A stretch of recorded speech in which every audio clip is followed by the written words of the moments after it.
All right, good to see everyone tonight. If you open your Bibles to Job chapter 22, Job chapter 22, we come to the third round and end of the debate, if you will, or the discussion back and forth between Job and his friends. And one thing you will notice immediately is that Eliphaz will speak in his third speech, Bildad will speak his third speech, and then Zophar will say, I give up, and he's not going to speak. The previous two should have gave up too, but that's basically where they are.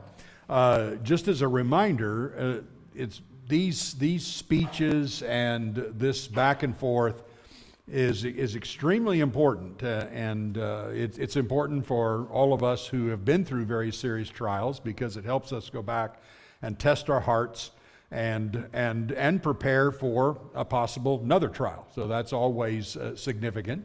And then if you have not been through a really, really bad trial, just like air conditioning going out trials, or tree falls on your car trials, those kinds of things.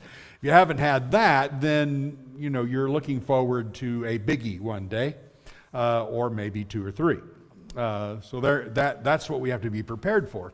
And I cannot tell you, as one who's been through a couple of really bad trials, I cannot tell you how important it is, how wonderful it is to be able to have known these words and have studied this ahead of time, and to study it during the trial as well. It's so beautifully comforting to recognize the feelings of Job that are typical, and you go, oh, I felt the same way.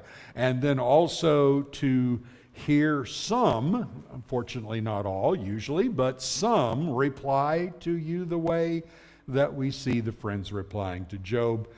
And hopefully that doesn't completely discourage you, as certainly you see very discouraging to Job. Okay, so we'll get started here on this, and we're going to look at Eliphaz's speech, and then Job's quick reply, and then Bildad's speech and Job's reply, and see how that goes. So let's start with these first four verses in chapter 22 of Job. Eliphaz the Temanite answered and said, Can a man be profitable to God? Surely he who is wise is profitable to himself. Is it any pleasure to the Almighty if you are in the right? Or is it gain to him if you make your ways blameless? Is it for your fear of him that he reproves you and enters into judgment with you? All right, so starting out, as was fairly typical with these friends, they start out with completely demoralizing Job, or at least completely trying to say some things to him that are so wrong you can't stand it.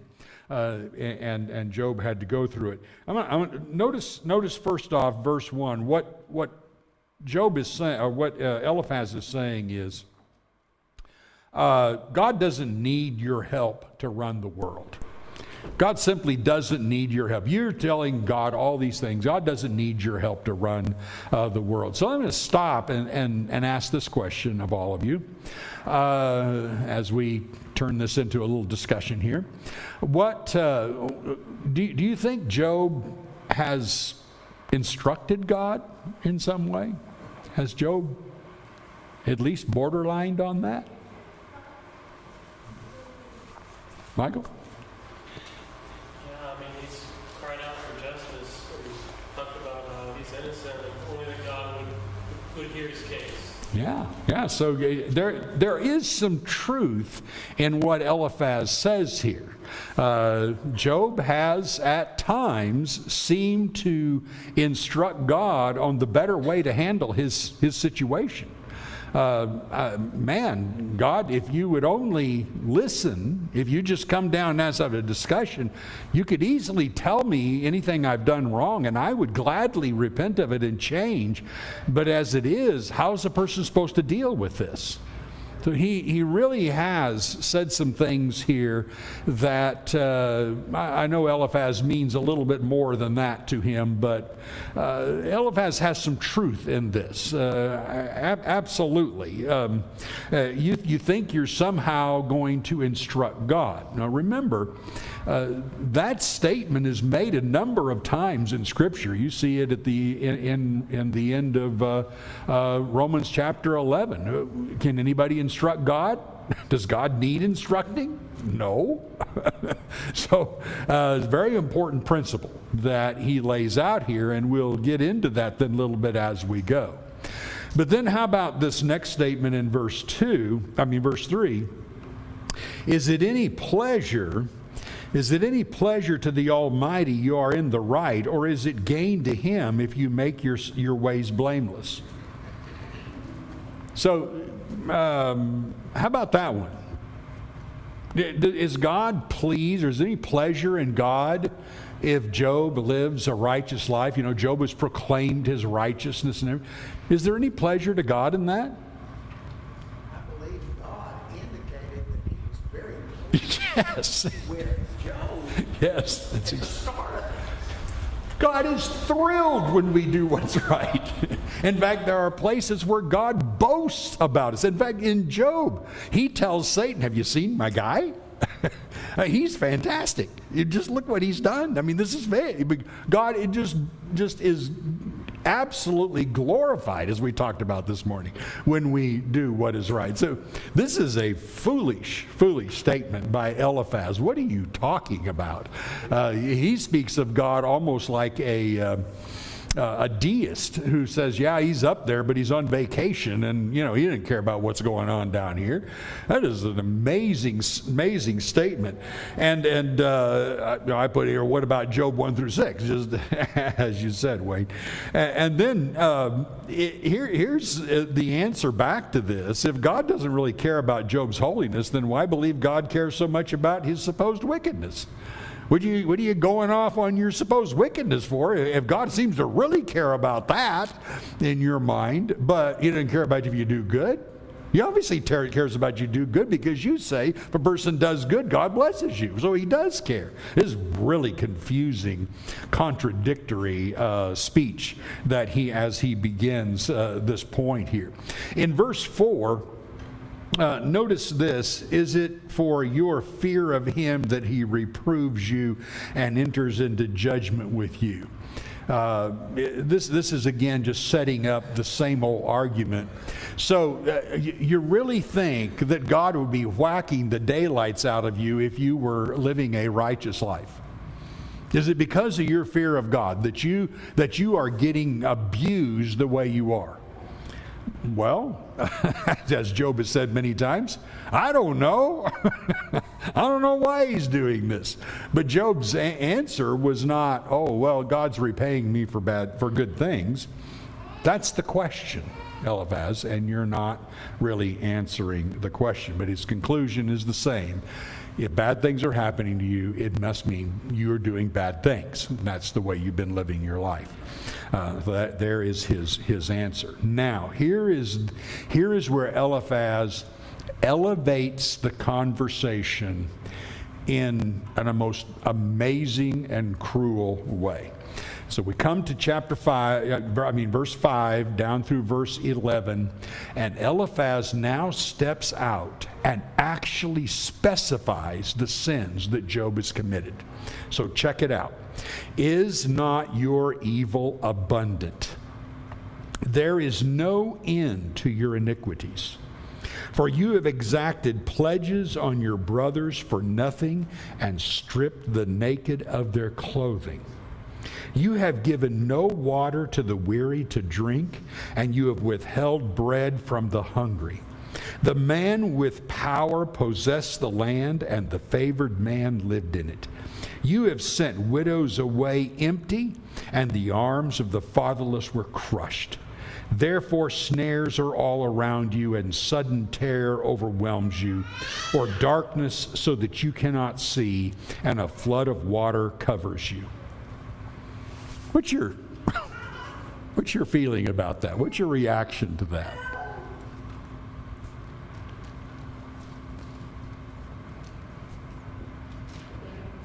Pardon? They knew him. These are his friends. They knew him. They watched him. They've known him all this time. Yeah. So you saw these awful things and you never brought them up before? That's a good point. Yeah. Yeah. You saw all this. You saw me doing this. You never brought it to me before. If I were doing this, why didn't you say something? That's a really good answer. That's great. That's great. So, yeah. You know, if he's righteous and doing those things in secret as he should. Yeah. Well, there you go. That's right. Because you're not going to advertise it and things. And yet we know from other texts, God did. I mean, Job did all of these things. Job would never have let that happen. He was not that kind of person at all, and we're going to see it even more in his concluding speech. So, this is a horrible thing to say. And again, you are completely guessing.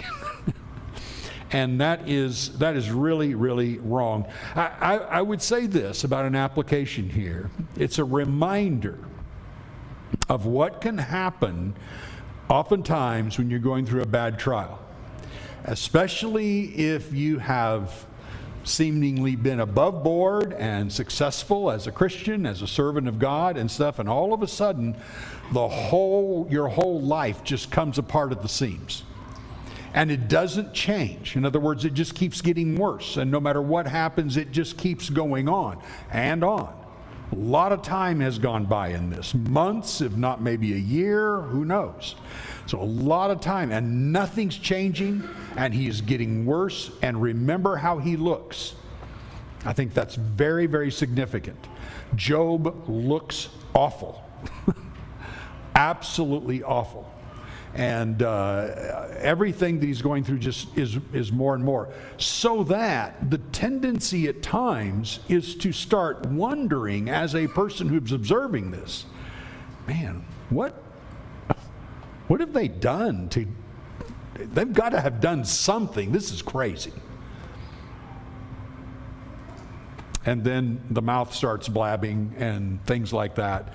And maybe you even get to the point where you say something to the person, you know, have you got your life right with God? I'm just wondering, is there something that's behind the scenes that's been going on? I mean, this is very unusual. Like, has anybody ever heard of somebody going through what Job is going through? No, not at all. Very, very different. And it is a tendency. So there's a prep we always have to have in our brain. Yeah, Michael? It speaks to like a heat of the moment where I mean, they didn't say things like this at the beginning of their argument, but by now they seem so frustrated with Job that they're going to start to say things that they especially regret. Yeah, this is radical. This is extreme. And I think that's a good point. This has gone on so long, and pretty soon they're just absolutely mad at Job. I mean, come on, man. We could fix this in an instant if you just repent. You are obviously bad. Bronco. It seems like they've categorized the sins, and therefore the severity of the sin depends on the kind of sin that Job did. And instead of looking at sin itself, it's sin. Yeah. They've made different levels of sin and saying his sin is so severe, and he mentions them in this way. So that's why God is punishing him in that way. Yeah, and that's interesting because they act like that Job has been claiming absolute sinlessness when in actuality he's never done that. He's just saying, I'm not guilty of what you're talking about. I'm certainly not guilty of rebelling against God or secretly doing these overt sins. And yeah, it's an odd scene here without them looking at themselves and saying, well, hey, it's just as much with me too. I mean, that's been my life. So yeah, very, very good. Notice further here in verses 12 through 20 now. And in this, you're going to see now, Eliphaz just really gets down to the arguments here. And we'll notice something. We're going to read this down to verse 20, and then I'll note something with you that's a pattern. Verse 12, he says, is not God high in the heavens? See the highest stars, how lofty they are. But you say, what does God know? Can he judge through the deep darkness that clouds veil him, so that he does not see, and he walks on the vault of heaven? Will you keep to the old way that wicked men have trod? They're snatched away before their time. Their foundation was washed away. They said to God, depart from us, and what can the Almighty do to us? Yet he filled their houses with good things, but the counsel of the wicked is far from me. The righteous see it and are glad. The innocent one mocks at them, saying, surely our adversaries are cut off, and what they left the fire has consumed. Now, notice in the pattern here. You see in verse 13, Eliphaz saying, but you say, and Job is accused of believing God can't see his sins. This is what we're talking about with the clouds are covering and all God can't see what's going on down here. He obviously doesn't see what I'm going through. So Eliphaz works on that. And then verse 17, they said to God, referring to what the wicked would say, the belief that God could not touch the wicked and they don't have to worry, the wicked people don't have to worry about God.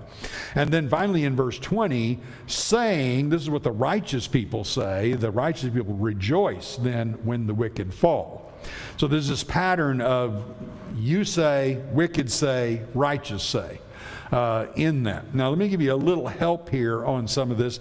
The NIV, I think, helps a little clarity in verses 17 through 19. They said to God, so this is what the wicked would say. They said to God, leave us alone. What can the Almighty do to us? Yet it was he who filled their houses. Notice the yet there is added with the NIV. Yet it was he who filled their houses with good things. So I stand aloof from the plans of the wicked. So he's saying the reason I stand aloof from the plans of the wicked is because that's just wrong for them to do that. And then the righteous see their ruin and rejoice, and the innocent mock them. So it's a little more difficult, I think, to comprehend in the ESV, and NIV helps, I think, show that down. So Eliphaz's answer is that first, you're making an accusation that God can't see you because of the clouds and everything is following that. Verse 15, why are you going to keep following the old wicked way of thinking? That God just doesn't see you and God doesn't see the wicked and doesn't do anything about it? And then goes on to say, look, God, they have turned away from God even though he filled their houses with good things. But that's the reason he's saying, I stay away from the counsel of the wicked. That's what you need to do then as well.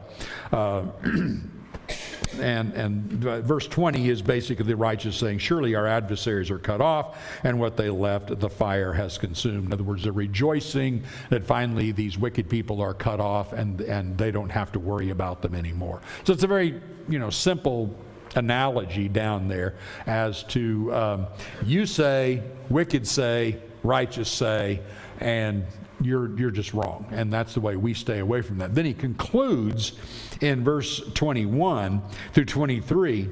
Let's see, is that 21 actually through 30 is his call for repentance. So in verse 21 he says, agree with God and be at peace. Thereby good will come to you. If you're Job and you hear the words, agree with God, what would be their first thought?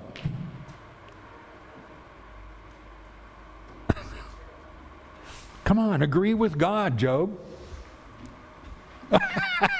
Yeah, I do agree with God, but you think you're God? That would be the first thing. Are we supposed to agree with you? Am I supposed to agree with your words because you just spoke for God? Like, have the friends suddenly become prophets of God and they're rebuking him because he's not listening to them? Yeah, that's basically what they do. Their words are perfect. Their words are, there's just no question. And by the way, Job, it's pretty obvious we're right because look at you and look at us. You look like garbage. God has taken you apart. You admit God has done this to you. Look at us. We're living healthy and good. We have great wisdom, obviously. Just compare. Simple as that. The ways of God are easy to define, is the way these boys are talking about it.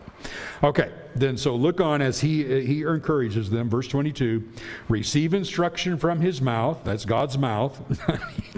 Job's been going, I'm waiting for him to talk to me. And it isn't you. So there you go. And lay up his words in your heart. If you return to the Almighty, you will be built up. If you remove injustice far from your tents, as Job turns and grabs a pail and throws up in it. Verse 24, if you lay gold in the dust and gold of Ophir among the stones of the torrent bed, in other words, take your gold and just dump it out in the dust, quit putting your confidence in wealth, then, verse 25, it's real simple, then the Almighty will be your gold and your precious silver. For then you will delight yourself in the Almighty and lift up your face to God. You will make your prayer to Him, and He will hear you, and you will pay your vows. You will decide on a matter, and it'll be established for you, and light will shine on your ways. For when they are humbled, you say, it is because of pride, but He saves the lowly.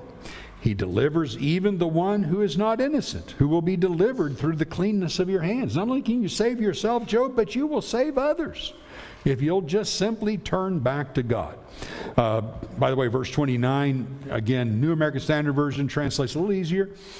When they have brought you low, in other words, when this kind of thing happens again, you will speak with confidence, and He will save the humble person. If you're just, I'm not humble.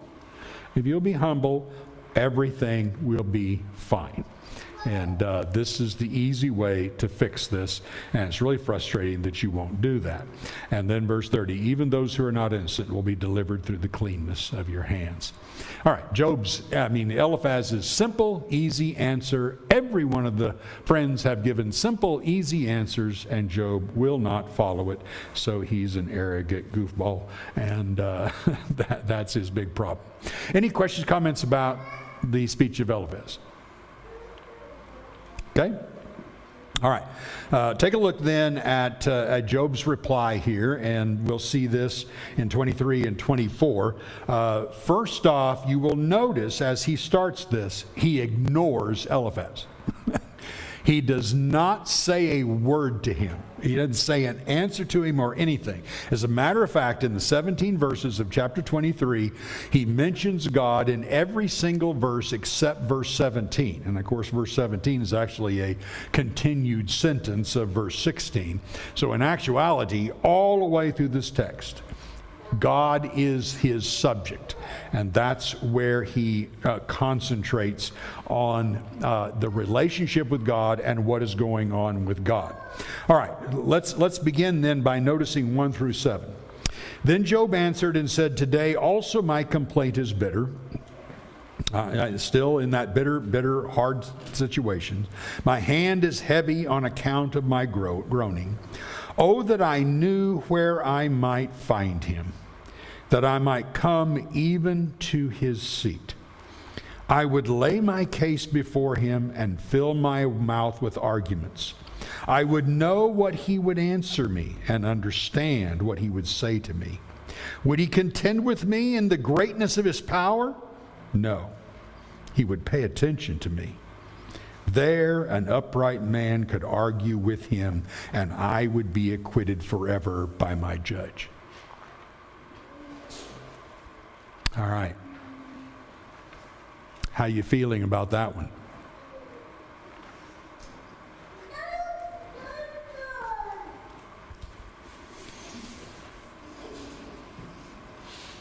Anybody's knees knocking? Could anybody dare say those words to God? I think that's about as strong as Job gets. And pretty bold. He's, in fact, I mean, you have to draw, in my mind, tell me if you think I'm wrong, but if in my mind, Job has just told God, you blew it. And if you'd let me talk this out, I've got all the arguments, and you would be the one who would be quiet. And you would be the one who stroked your long beard and say, wow, Job, I really messed up here.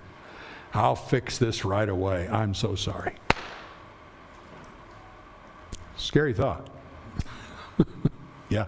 But you see the beauty of God's word, that He's put this in the Bible to show us, as we approach Him, even with Job, He is showing this loving kindness, patience, as He's questioning. And you see the character of God. Yeah, good point. God is showing all kinds of patience and kindness and mercy to him at even in this time of really radical words that should not have been uttered. And of course, I'm convinced that this part of the speech of Job is probably the primary summation of why at the end God is going to say, pull your boots on, dude, and hang on, because I'm about to have an argument with you. And remember when God has a two-part speech to Job, and he gets done with the first part and he stops and steps back and says, and basically says, what do you got to say about that? And Job says, shut my mouth. Yes, absolutely.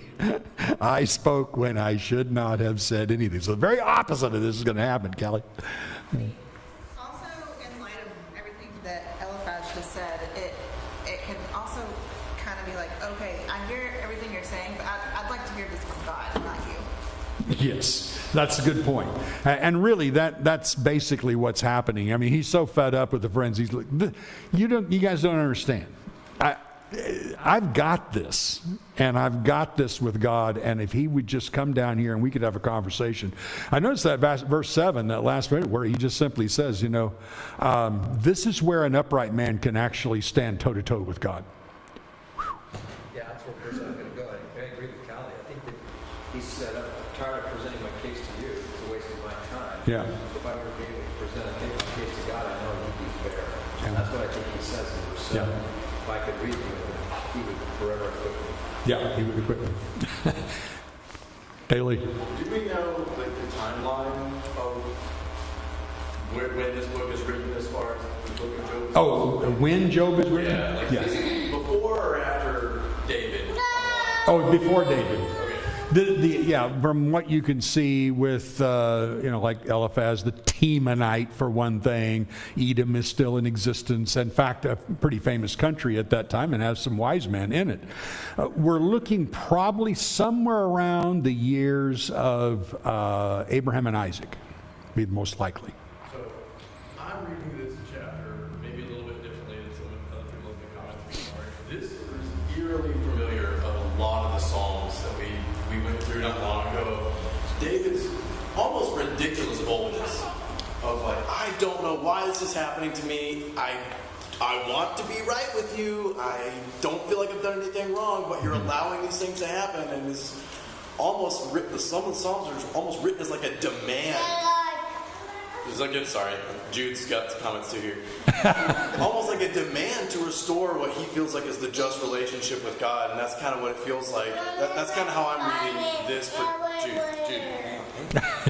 He has some good comments. That's kind of how I'm reading this passage, as less of a play on Job's arrogance, but more of one of just like, I know what a just relationship with you looks like, and I feel comfortable being bold about that. Right. I would suggest maybe a slight difference, though there's a lot of similarities, I agree.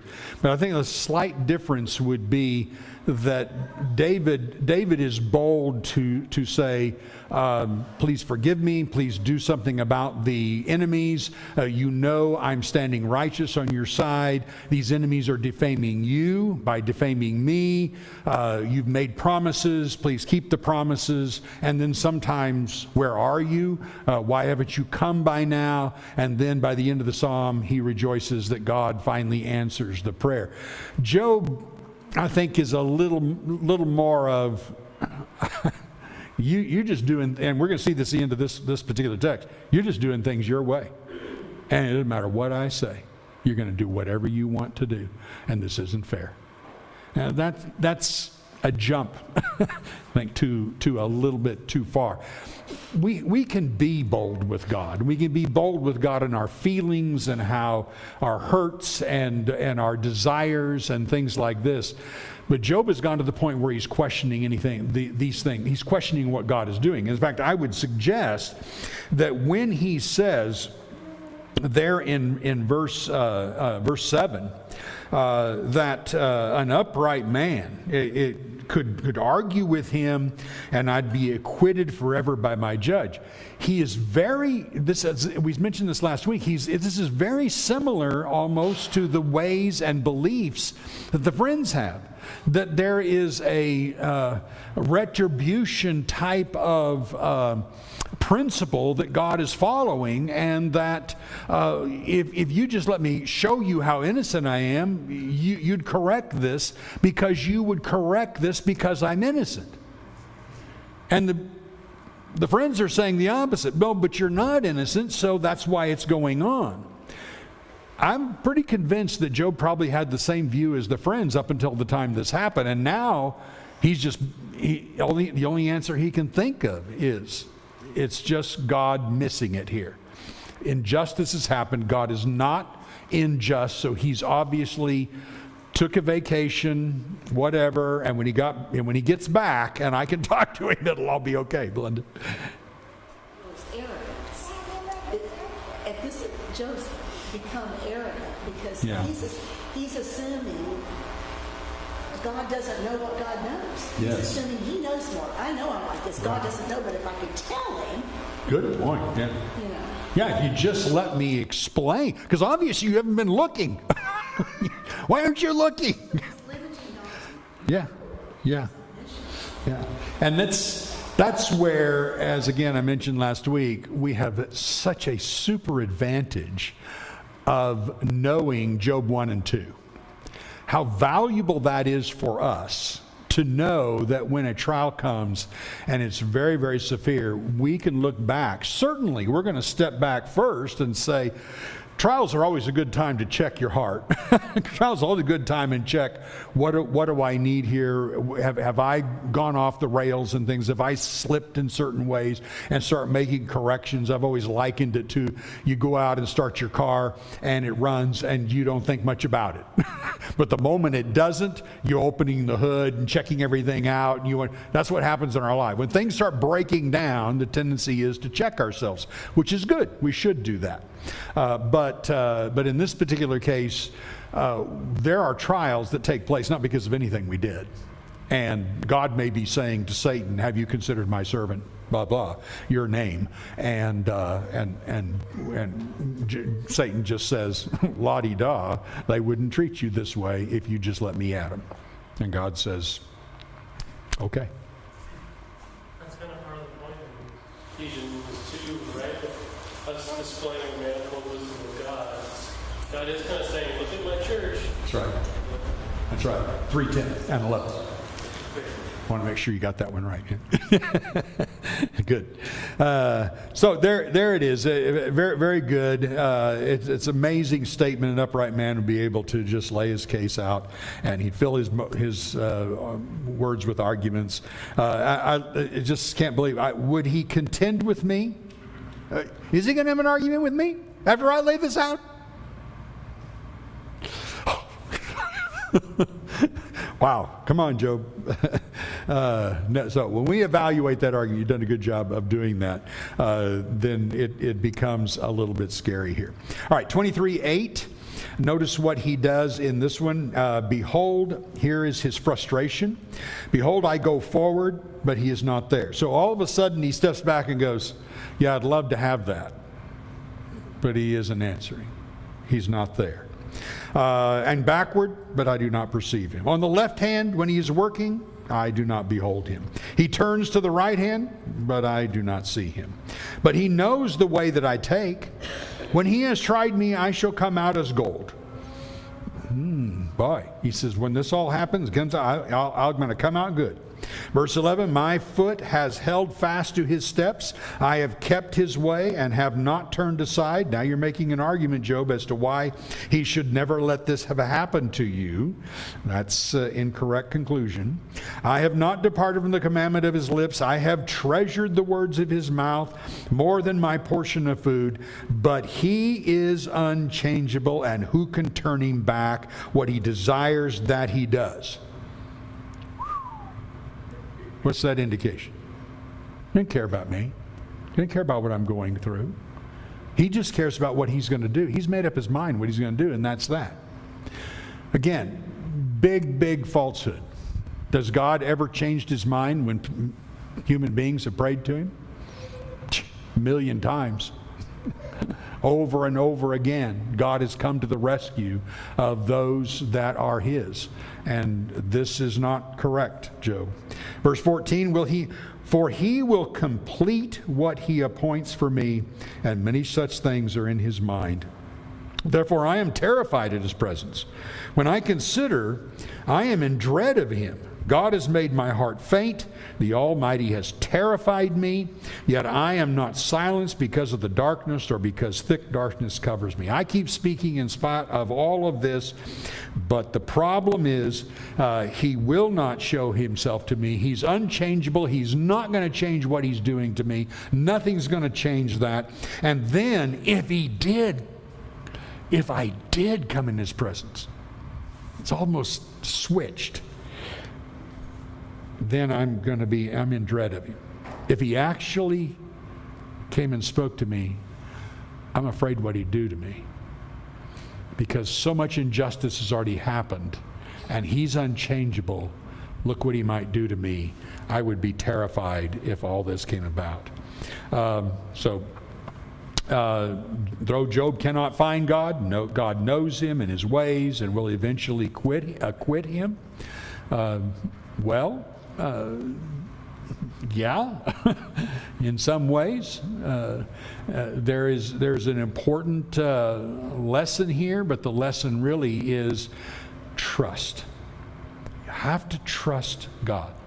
However this is going to turn out, trust God. The hardest thing to do during a trial is to not constantly go to God in prayer and say, stop it, quit it. This is not right. This is unfair.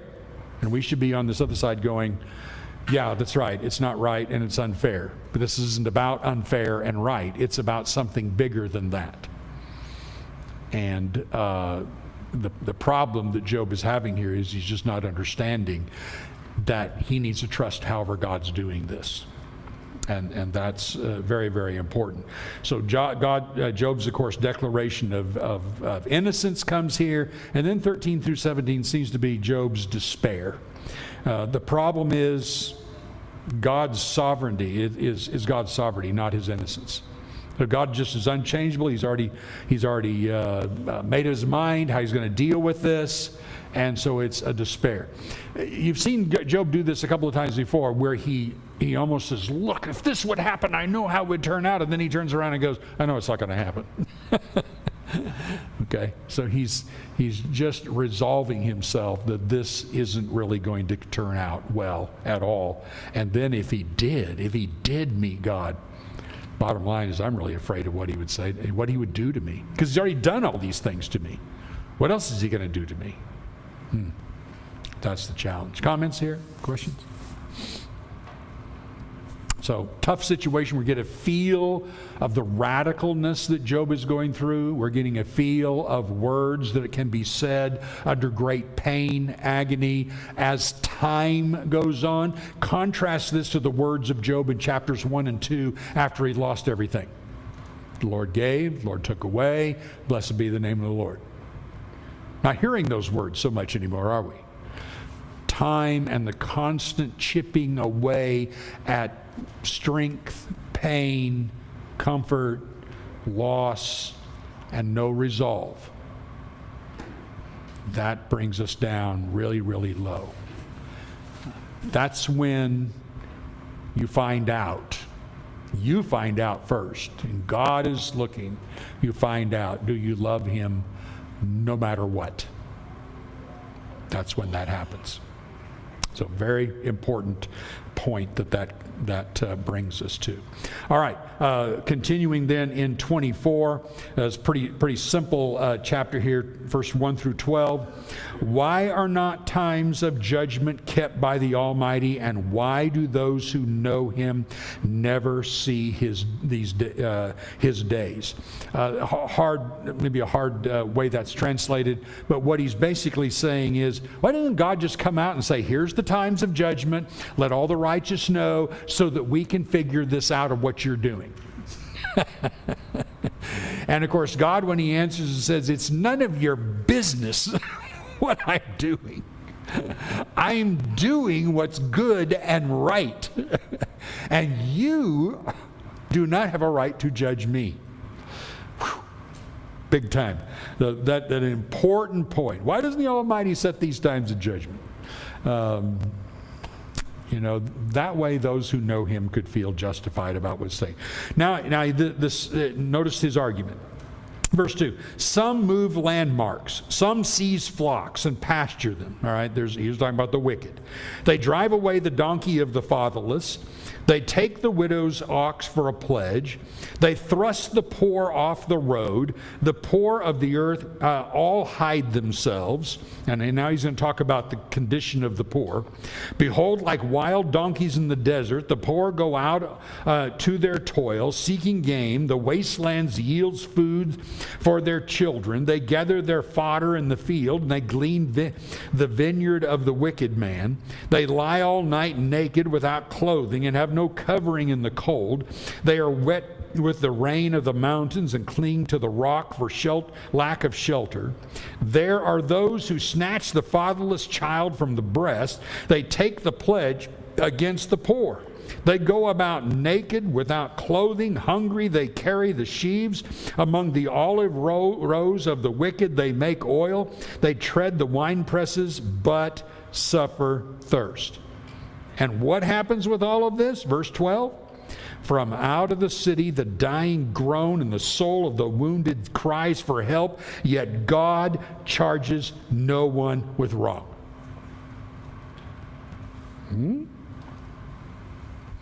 Okay. What was the argument of these friends? Well, they said, of course, the wicked are going to get whacked. And Job is saying, I see all this, the wicked aren't getting whacked at all. God charges no one with wrong. Now, Job's not talking about this as far as eternity is concerned. He's talking about it in as far as He doesn't do anything about it right now. Ever heard people say that? Atheists say that all the time. Well, there's really a God. Why didn't He do something about all this? I mean, that's very simple. So retribution theology, again, is the way the world tends to look at this. If there's really a God, He would certainly not let all these terrible things happen. And that's really, Job is turning around going, God obviously isn't doing anything about this. Michael. Is there an aspect of people almost trying on Job's part here in terms of I don't know, he's claimed innocence the whole time, but I mean, he's not lived a perfect life, surely, you know what I mean? So Yeah. It feels a little weird to me that he's talking about everybody else that's wicked and not talking about anything he's doing. Does that make sense? Well, I think in this particular case, what he's primarily doing is just saying, take a look again at the world and how life goes. This happens, and it's true. I mean, goodness, I remember going to Thomas Jefferson's house and everything, and taking some tours and things like that, and in looking at the little sites where slaves lived, and knowing, and I, of course, as most of you know, I read a lot of history, and reading a lot about that and how these people lived, 12 people with kids and everything in a 10 by 12, all of their lives in the heat and the whole, and they die that way. And their whole life from birth to death is that. I just tremble and shudder and think, this is horrible injustice. Absolutely horrible. So when Job turns around and says, the wicked exercise power. And that's the bad way. And God sits back and watches these people suffer their entire life and doesn't do a thing. Whew. That's hard for any of us to think about. Very, very difficult to see that. And this happens all over the world. This is the way life is. Though I would just say that's his perspective, is the way he's looking at that. Now notice verse 13. There are those who rebel against the light, who are not acquainted with its ways, and do not stay in its paths. Now he's talking about the wicked. The murderer rises before its light, that he may kill the poor and needy, and in the night he is like a thief. The eye of the adulterer also waits for the twilight, saying, no eye will see me, and he veils his face. In the dark they dig through houses. By day they shut themselves up. They do not know the light. In other words, they don't want anything to do with that which is light. For deep darkness is morning to all of them. They love darkness. It's like morning to them. For they are friends with the terrors of deep darkness. You say, swift are they on the face of the waters. Their portion is cursed in the land. No treader turns toward the vineyards. This is where the text gets difficult in the ESV, and I think at least one other version. But this is where I want you to see the big picture here. First, he's saying, is it true that the wicked have times when they suffer, but in the midst of their wickedness, God prolongs the life of the mighty, and they rise up when they despair. So the point of the text here is, you guys say that the wicked are going to just immediately suffer, and he's going to say, I agree that they do. However, but in the midst of wickedness, God will even prolong their life. This verse 18, put this up here, didn't I? Goodness, I didn't put that up there? Are you kidding me? I thought I had this all stuck up there. So let me give you the picture here. In verse 18, the words you say are not in the Hebrew. And that creates a problem in the text. He is continuing, take out you say, he's continuing to describe the wicked. Swift are they on the face of the waters. Now NIV translates, yet they are foam on the surface of the water. Yet they are foam on the surface of the water. What's the condition of the wicked? Yes, they have wealth. Yes, they go through this. Yes, all this happens. And yes, they are like foam on the surface of the water. So if you've ever gone down the beach and you watch a wave hit and you see the foam, how quickly does it disappear? Well, pretty quick. Pretty soon. And there's nothing to it. It's not even wet. It's just foam. And that's what he points out. Their portion is cursed in the land. No treader turns toward their vineyards. Verse 19, drought and heat snatch away the snow waters. So does Sheol those who have sinned. So certainly there's some things they get their comeuppance. Verse 20, the womb forgets them. The worm finds them sweet. They are no longer remembered. So wickedness is broken like a tree. But watch. They wrong the barren, childless woman, and do no good to the widow. Verse 22, yet God prolongs the life of the mighty by his power. They rise up when they despair of life. Just about the time they think it's all done, God comes to the rescue and they rise up even when they've despaired of life, and they come back to wealth again. So, yeah, I can argue with you that. Verse 23, he gives them security and they're supported and his eyes are upon their ways. They're exalted a little while and then are gone. They are brought low and gathered up. Watch the words again. Like all others. They are cut off like the heads of grain. If it is not so, who will prove me a liar? Show that there is nothing in what I say. All right. The idea then is, yes, the wicked do at times suffer, but they get away with a million things. And even if they hit despair, they can rise back to life and still do some more wicked things, for God prolongs the life of the mighty, even at that time. And then, like everybody else, they will eventually die. But your argument that they are just going to suffer like I suffer is not true. And that's right. So I challenge you, he says, wait, are you going to answer that or not? All right, we only have time for Bildad's reply here, and we'll save Job's reply to that. Unfortunately, just ran out of time here. But look at chapter 25 then. Bildad has very little to say, nothing really to add. You wonder, has he just given up? Because it's 6 verses, and I don't know, does he recognize maybe the argument is weak? Words then, verse 2, chapter 25, dominion and fear are with God. He makes peace in his high heaven. Is there any number to his armies? Upon whom does his light not rise? In other words, look how big and powerful God is. Job's like, yeah, of course. Verse 4, how then can a man be right before God? How can he who is born of woman be pure? Behold, even the moon is not bright and the stars are not pure in his eyes. How much less man who is a maggot and the son of man who is a worm? He just ignores Job's challenge of chapter 24, verse 25, and then basically argues, can a man be right before God? Well, Job never claimed to be absolutely pure, nor absolutely sinless. That's not what Job has said. So it's an empty argument in every way.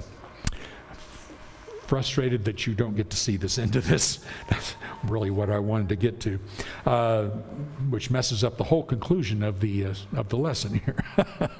But anyway, all the way through this, the thing that we want to see here is how easy it is to get absolutely frustrated in the trial. Job he's gone to the point where he's questioned what God is doing here. There's a feeling of giving up, etc. One thing Job does not do, he doesn't give up on God. One thing lots of people do is they give up on God. When a trial hits, the most important thing, most important reaction you and I should have, draw closer to God. Pursue the knowledge of God. Rest and trust in God. It should cause you to study more. It should cause you to pray more diligently. Not because you're thinking, I'll do this and God will fix it. Time out. No, that's not the motivation. The motivation is, I know God is there. And I know he will have mercy, and he is great in mercy. One of the first things he will say to Job, you believe God is powerful and all of that, but he's powerful in mercy and loving kindness, and that's what you missed. Absolutely. So the trust in the loving kindness of God, and the trust that you know God knows, and the trust, most importantly, that God knows what he's doing. And if he wants to ruin your perfectly good life, ruin in parentheses, in quotation marks, that's okay. That's okay. Because he knows what he's doing. He's bringing us to glory. And he's doing it the way he said he would do it in Hebrews 2 and follow through suffering. Very, very important principles then to learn. All right, we're going to sing a song right now. Obviously, if we can help anyone here, please let that be known. Let's stand and sing.